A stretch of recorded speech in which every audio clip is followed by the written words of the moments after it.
Hi, it's Colleen Schmidt from Divination Counseling Service, here today to present more diurnals.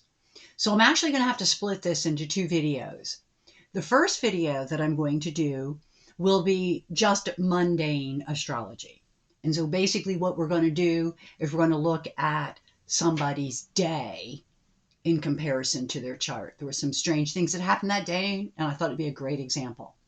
As always, I'm not going to be using any names, and I'm going to try to avoid the whole natal chart. We are going to talk about some of the elements in the natal chart, but I'm not real keen on putting up natal charts unless I have permission. And I actually do have this person's permission, but I want to minimize how much information I put out there.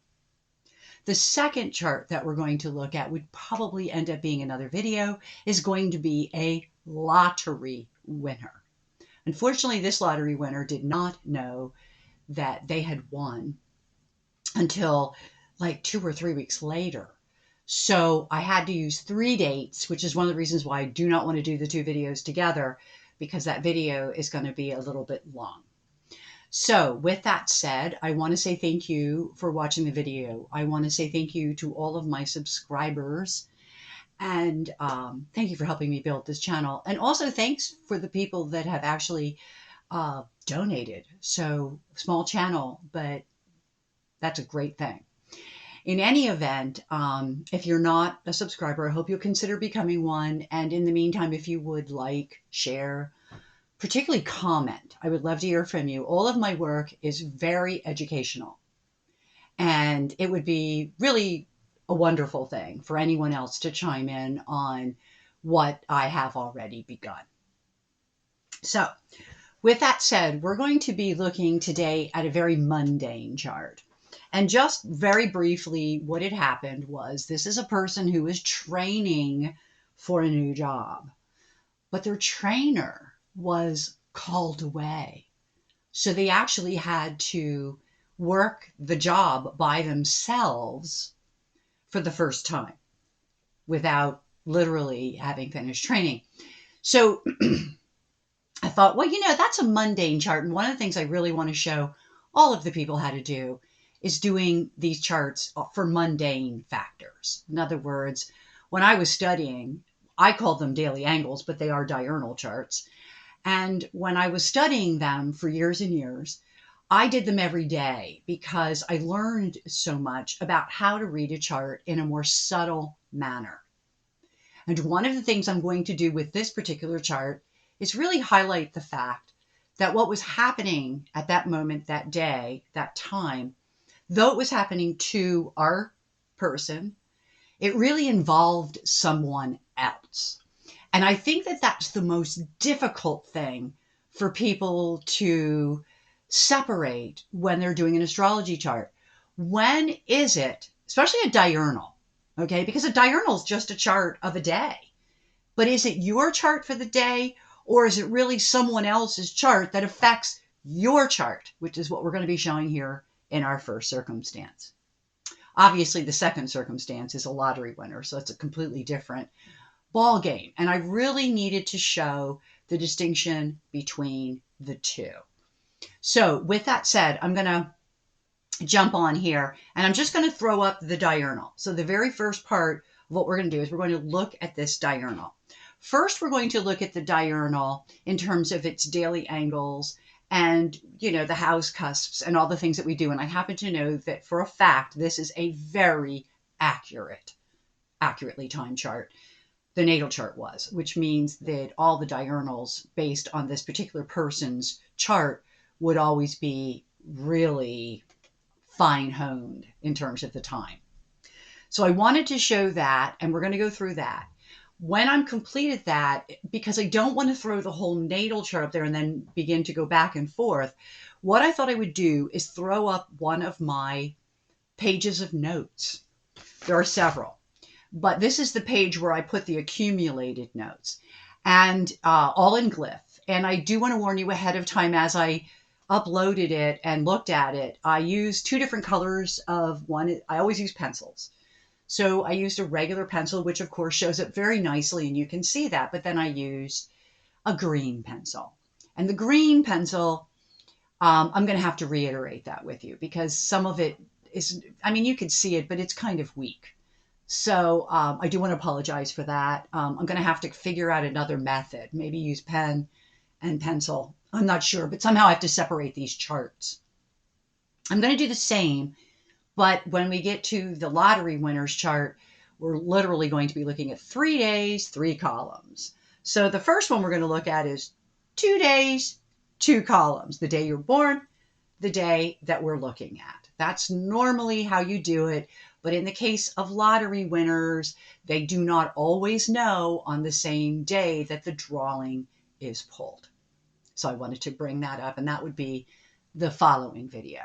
So what I'm going to do is call this one Diurnals Mundane. That will be called, our second one, hopefully both go up today, will be called Diurnals Lottery Winner. So they'll have different names.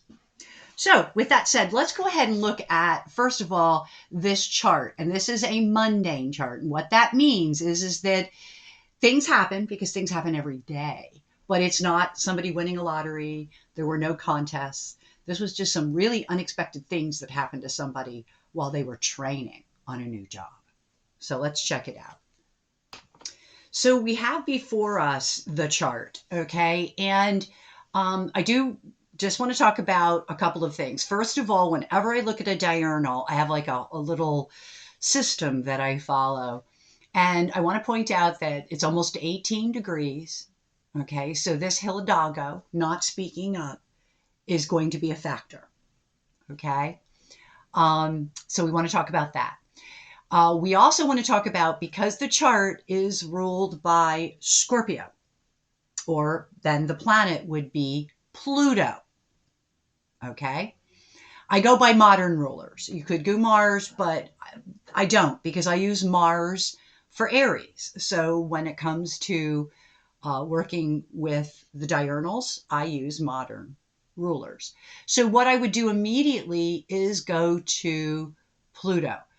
Pluto is down here in the third, where you'll see that it's sort of close to the cusp, but not really. What's really there, though, is this photographer. And it actually does have a role in what's going on, because this person had to, and this is her thinking, right? And I will tell you it's a female.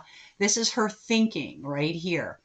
And one of the things that she's thinking is, I have to remember everything that's been taught. Well, when you're using memory pictures, it can show up as either one of the memory asteroids, but it can also be a photographer, because there's like photos or viewing of pictures that this person is going to be utilizing. There's a little bit more to it. This person actually works with machinery. And sometimes when I see this, I think it's also reading plates. It's also, knowing certain parts of the machine. So that was the cusp of the third house. We didn't have anything much to speak of in the second house cusp. We didn't have a lot, maybe that Hidalgo on the first. And we come down to the 28 degree, and now you see this asteroid Diana. Diana is really associated with pets, but it's also hunter-prey. Okay, so I'm going to give you a little bit of the story as we go through, because I know everything. I can tell you that this person does have a cat, a very, very cool cat that she's only had for a matter of months now. And so the cat could have played a big role in her day, only because this cat just loves her so much that it's a really cool cat. So that could be a factor, but please note that hunter prey did come into fact here, because she works in a warehouse where there is very little signal. Okay, so you can't really call somebody on the cell phone. So what happened is that her, as I said, her trainer got called away. Well, they had to actually hunt him down because what are you going to do? Call him? So he got hunted down, and I thought that was pretty interesting because it is truly, truly what happened. Now, ironically, this Mercury is really outside of the realm. There are people that will tweak it a little bit. And if you tweak it a little bit, it's only 9 minutes into the next sign. And we're at so it's like maybe exactly 2 degrees away. And I mean exactly. It's interesting because they were hunting him to give him news. Okay. So though that really wasn't in there, it really was. So how is this person affected? Well, fifth house cusp here is a Niobe, and it's about pride, and it's about how sometimes pride goeth before the fall. Okay, so that is going to bear into this, but not in the way you might think. Just hang on to that. So then we come to the sixth house. Now, all of this does occur in the sixth house. The first asteroid that's unloaded there is Sappho. It is about a bonding, but it was ended at that point because he got called away. So, though 29, 26, actually it's almost 27, but still, here's a rule that a lot of Uranian astrologers go by. And this is, of course, people that work with dials. They might tweak important things to go out 2.5 degrees. I'm not really doing that in this case, but I do think it's relevant for me to point it out. This is a highly accurate chart. So then, which means if we're a few minutes off, it's because she works a second shift. And so therefore, but she is also a nighttime baby. So a lot of times there, and you're going to see this in this particular chart, it highlights the night. And this did happen very, very late in the evening. So she was already working with him for a while at that point. So then we come all the way around. And again, you're not really seeing anything that really works. Now, the moon is there. I'm going to point out a few other things. There was some help. There was another female that helped. So that is a factor. This person who's going through this is a female. And the other thing that I found out later was the news that came in that caused the trainer to leave was also related to a female. It was actually his partner, and we'll get to that. Something happened to her. She had her own emergency. So then we go all the way to the midheaven, and there's where that Circe is, and that's getting and giving help. And basically, even though she wasn't finished with her training, she was able to get help in her profession by other people, and that and some of the people don't speak very good English. I thought that Hopi was really good there as well. And but they were kind and they helped her. So I don't think it really matters sometimes if you don't speak the same language. If you kind of know what's going on, you can step it up. And they did. And so that was definitely a very big factor at play in this whole thing. So it brings us then around, and she does work with machines, as was stated. That 22 is not again on an angle. But I thought it was really interesting that all the stuff fell in the 11th house, and she was really dependent on her partner at that point and to work on the machine. So it's kind of interesting. So you can see that I could get a little bit of the story just by playing, and she was being trained. So there's that Poseidon. You're going to see that there's going to be more when I get to the dial. So the very first thing, because I really want to move through this, get it done, maybe make it not so long, and maybe get that other one out today. So I'm going to put them in two different, as I normally do. Okay. So we're looking at daily astrology. I like this. What was going on in the Aries Point was a sudden event. It was something that happened suddenly, completely unpredictable, and it was in the environment. And it really definitely was a factor. Okay. I like the Pluto Admetus because it was something where she was in the middle of, literally, I think after that, they think it kind of proved she didn't need a whole lot of training because it was a turning point or a transformation. But she also felt very, very stuck because she was alone. So I can relate that to you. I can tell you that it was related to work, news that happened at work, Vesta and Mercury. So a lot of, and again, the trainer. So I could go through, and every single one of these points in the Aries point has a story to tell. Okay. Just for the heck of it, I'm not real big on always doing, but look at that. The Aries point again calls up those machines. And look at that. Node Sun. This was a male contact that she was in, and Mercury Jupiter, it actually worked out.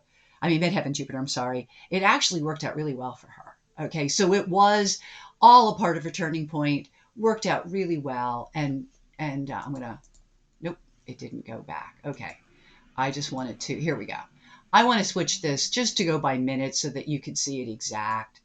It took Zeus out when you go directly, but if you notice nothing else changed, I would leave Zeus in. Okay, just because 3 minutes. And you're going to notice that on my paper, when something is 3 minutes in or 6 minutes in, and I feel that it's valid toward what I'm explaining, I leave it. I circle it. I write 3 minutes, 6 minutes, but I definitely leave it in. Look at photographer. So we already knew that photography was in there, and photography is exactly squaring Zeus. So she had to remember things about these machines. She had to have pictures in her brain of what to look for. She was also on her own. Look at that. See that asteroid there? Slightly out, but still in. Persephone tells you that she was left on her own with a machine.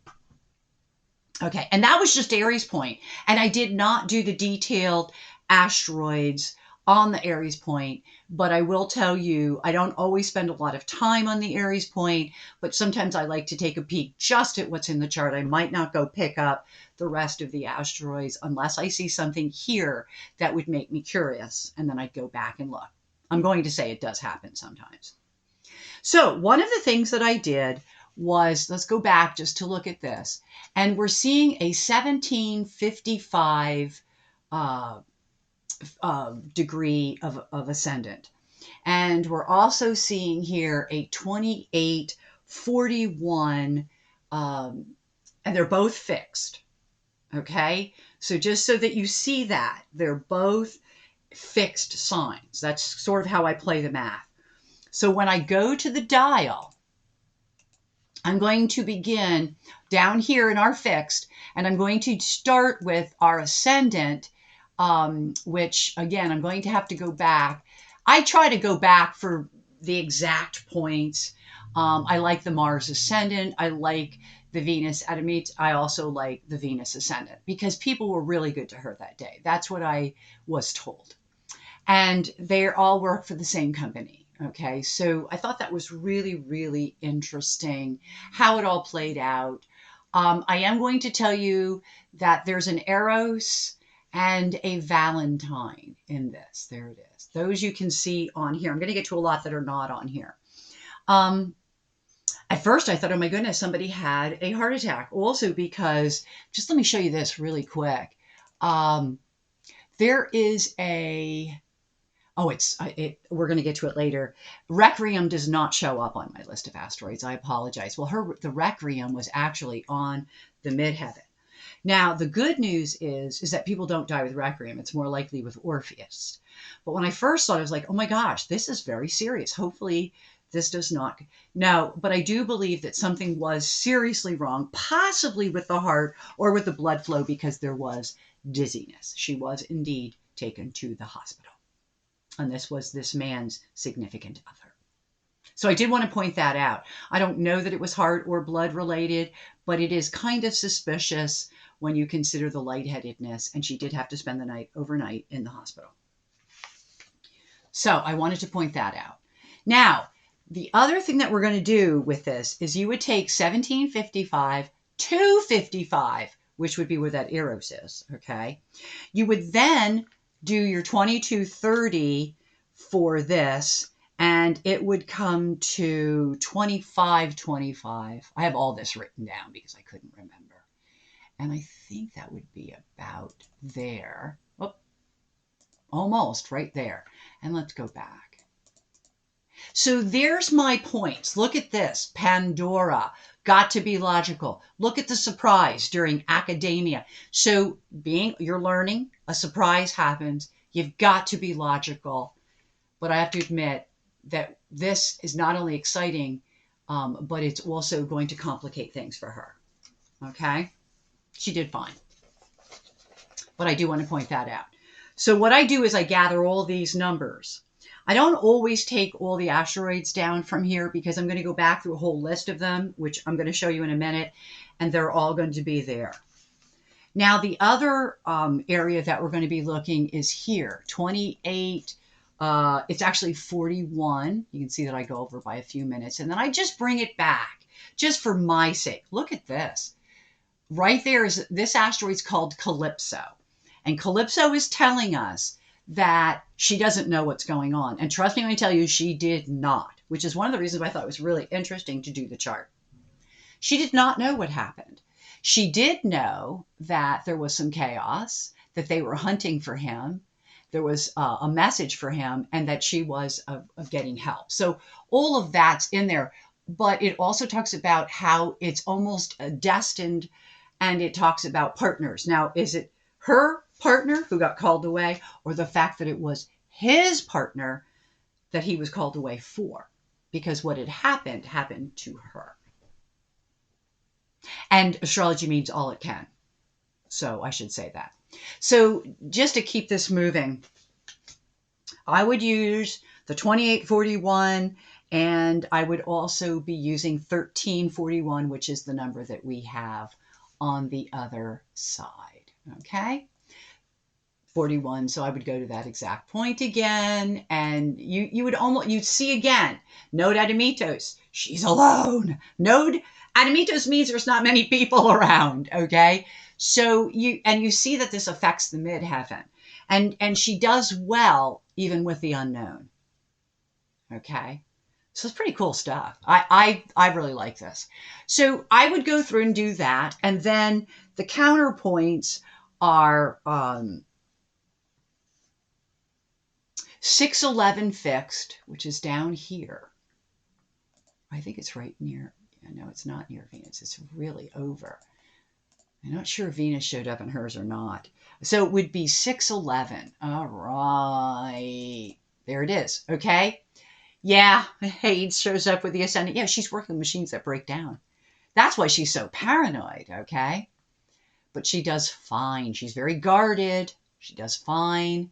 And again, she wasn't sure, but you can see from this, even with the Black Moon Lilith, she's very worried. Look at this, Atlantis. Yes, she is one of those. Gloom and doom as soon as something happens. And that was, again. But look at this. Achilles' heel is that there were risks. Those will also show up. Okay. I get they also, which is not far away on the other side, does tell us it was nighttime. But Newt is going to show up, and she also tells us it was nighttime. So what I do is I accumulate these 8 numbers, 2 axes, one for the ascendant, one for the midheaven. Okay, so let me show you what my notes look like. Okay, so here's my notes. And I guess it's not as bad as I thought it would be. When I looked at this at a smaller version, I could hardly see this side. But you can see it a little bit. So let me explain how I work.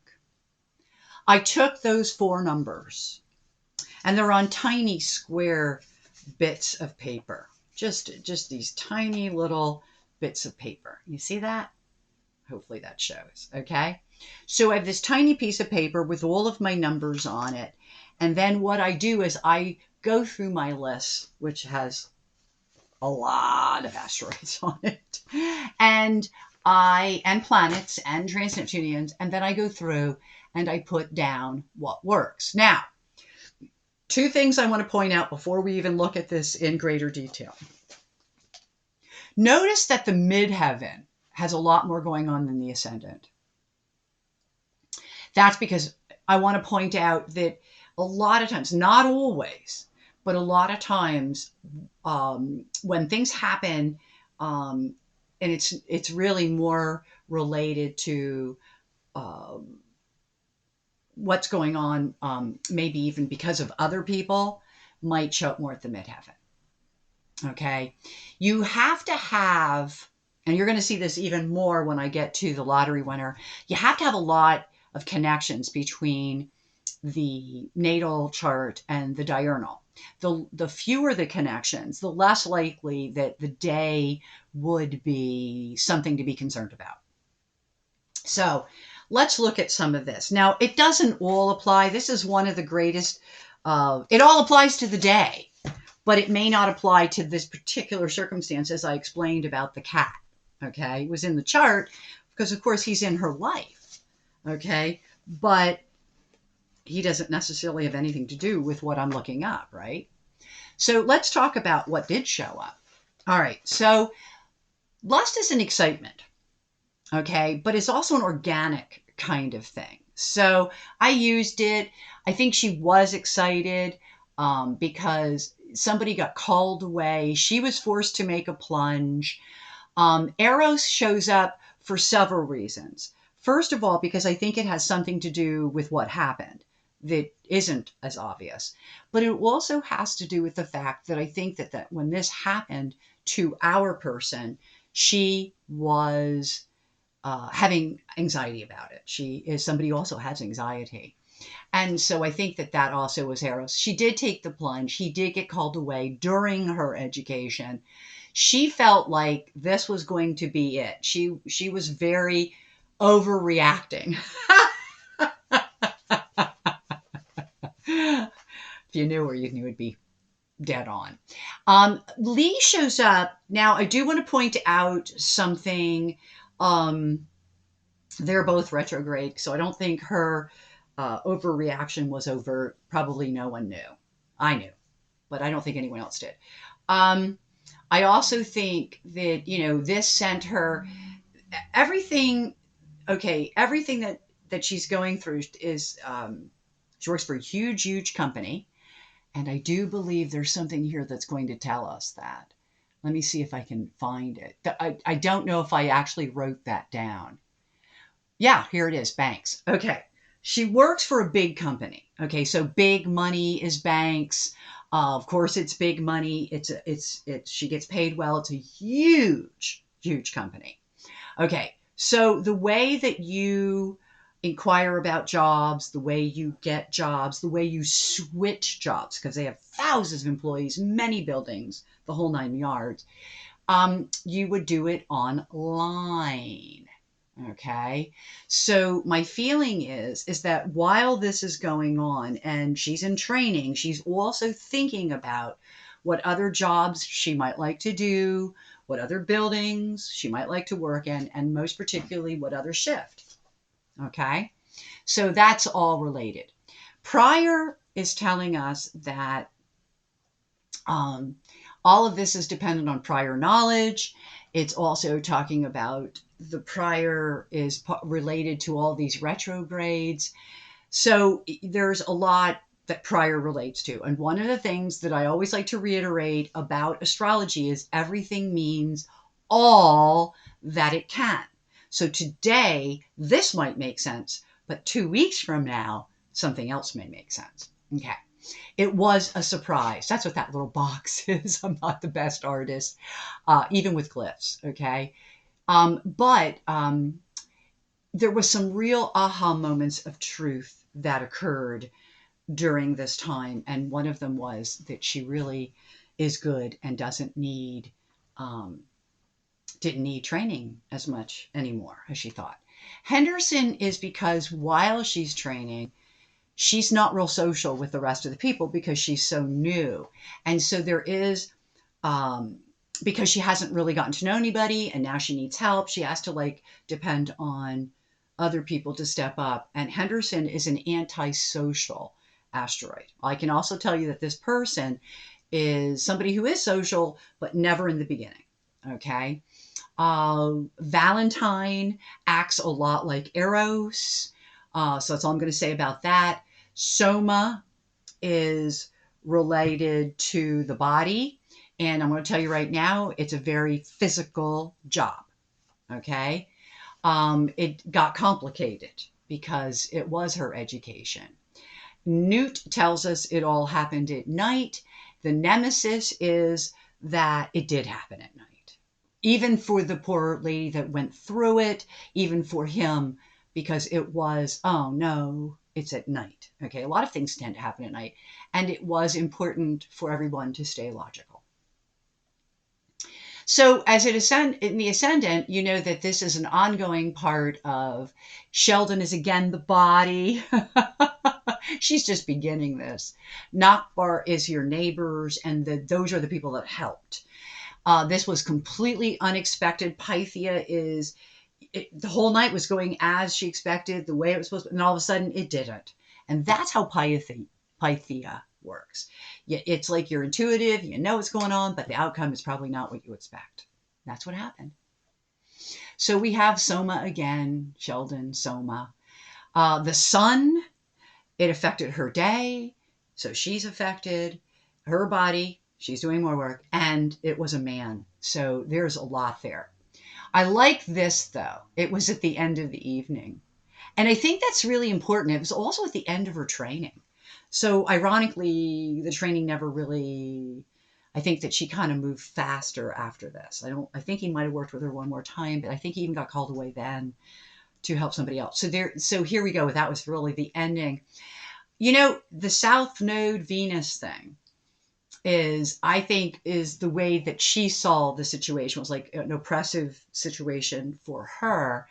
And also, the whole time she's working, I don't think that she feels she likes her trainer, but she knows that her trainer is very different than she is, which means that when he's training her, and here's your Poseidon, he's teaching her things, but she also liked asking questions of another woman who happened to be a trainer, only because he gives one perspective. And I'm a trainer. I was a trainer for many years as a teacher.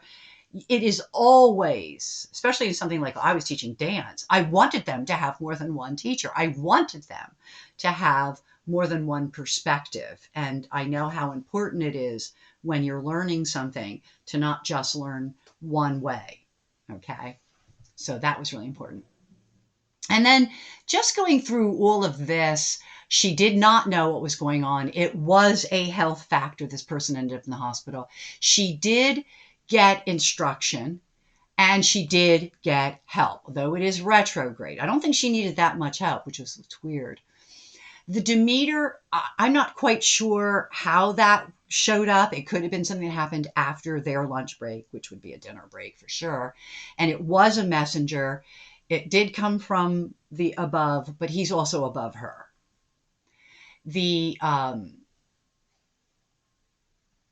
What did I put there? Oh, stopping. Okay, that's duress. That's stopping. I can't even read my own glyphs.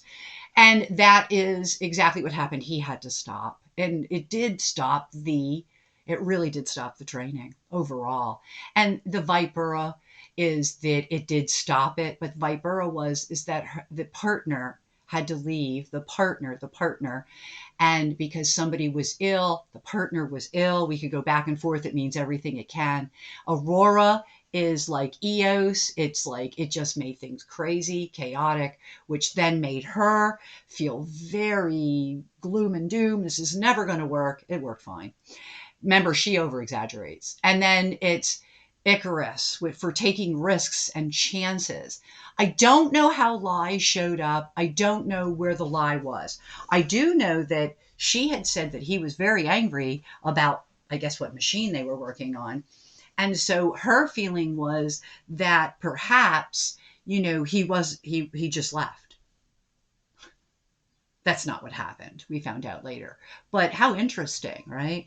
Because that also would apply to why she would have felt Dahlia, which is, boy, you just left the consequences of your actions just fall on my shoulders. Well, that happened anyway. I don't know where a lie would be in that, though.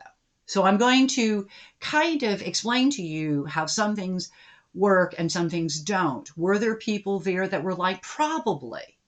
Was she one of them? Obviously not, because she's not a main player in any of this. Okay.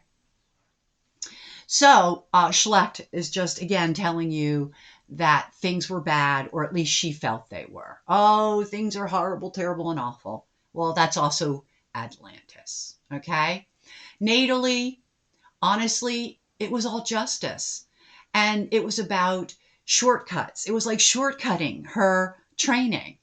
And it even refers to the partner and how all of this was testing her. Not just temptations, but she was being tested. That's how she felt. Okay. And then it says about how she was very conscious of how this is part of, her transformation, and that she, like I say, she did well.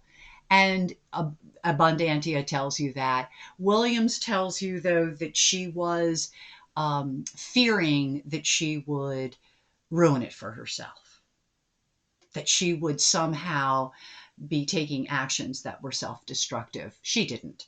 Okay. Or that she wouldn't do enough. Liliputina, that she wouldn't be able to do enough, that it would not be effective enough, and it would be self-destructive. It wasn't. See the gloom and doom? Because I'm alone. And here, that's the mental. Remember, photographer showed up, and look at that. Okay. So there it is. And then you've got Champion. She did really well with her job, and it was with a big company. And even though she felt like things would get worse with that machine, she was working on a machine that kept breaking down. So in any event, that is the brief way of how I work. It's not real brief, but it's brief when you go to look at it later. So it's like you're doing your notes so that later it's all written out before you. So let me come back. So I'm back, and I just gonna be very quick. The video is a perfect time. I don't want to get too much longer, but I do want you to know how this process works on an everyday basis. So today's example is not just for the gamblers. It's to learn how to do it, so that if you do decide to become a gambler, if you decide that you're interested in even learning more meaning to asteroids, diurnal charts are a great, oh, here I am talking to the wrong camera again. Diurnal charts are a really wonderful way to learn this material, and I can't stress that enough. But most importantly, I just want to come back because I wanted to thank you for watching the video. And as always, I wanted to leave you with the usual. Until we meet again, I wish you only happy readings. And remember, this is only part 1. Part 2 is coming.